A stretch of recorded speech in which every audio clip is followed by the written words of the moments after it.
True light assembly live telecast ఇచ్చేసిన మీ అందరికీ ప్రభువైన యేసుక్రీస్తు నామములో శుభాభివందనాలు. మరి ఈ వారం ఒక డిఫరెంట్ అట్మాస్ఫియర్లో మనం ఆరాధన జరిపించుకోబోతున్నాం.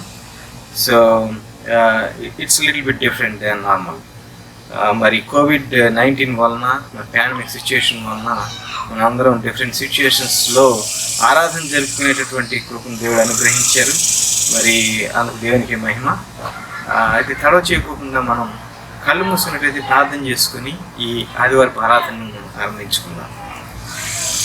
దయమేడి మా తండ్రి, ప్రేమ కలిగి మా ప్రియ పనులు ప్రభువా, మీ పరిశుద్ధ నామకై లేని స్థుతులు స్తోత్రము వందనాలు చెల్లిస్తూ మరో చక్కటి సుఖదినాన్ని మాకు అనుగ్రహించి నీ దివ్యమైన సముఖంగా చేరి నీ నామాన్ని ప్రశ్న చేసే కృపను మాకు అనుగ్రహించినందుకే నీకు వందనాలు తండ్రి. మరి ఈ ప్రత్యేకమైనటువంటి దినాన్న నీ నామానికి మహిమకరముగా ఈ ఆరాధన జరిగించమని ప్రత్యేకంగా నా ప్రభువా నీ దివ్యమైన సాన్నిధ్యాన్ని మేము మీ కోరుకుంటూ నాయనా, మరి గానాలాపం ద్వారా నీ నామాన్ని మహిమపరుచుకొని వాక్య పరిచయం ద్వారా మా అందరితో సూటిగా సంభాషించి మా హృదయాలను తెప్పట్లు చేసి నీ నామానికి మహిమకరంగా మేము జీవించడానికి మీరే కృప చూపి మహిమ పొందమని మహిమాగణ ప్రభావం మీకు చెల్లిస్తూ యేసు అతిశేష నామమున ప్రార్థించి వేడుకుంటున్నాను తండ్రి, ఆమేన్.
సకల పరిశుద్ధులు నిన్నే సదా స్తుతింతురు, నిన్నే సదా స్తుతింతురు. హల్లెలూయా హల్లెలూయా హల్లెలూయా హల్లెలూయా హల్లెలూయా హల్లెలూయా హల్లెలూయా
సర్వాధికారి. హల్లెలూయా హల్లెలూయా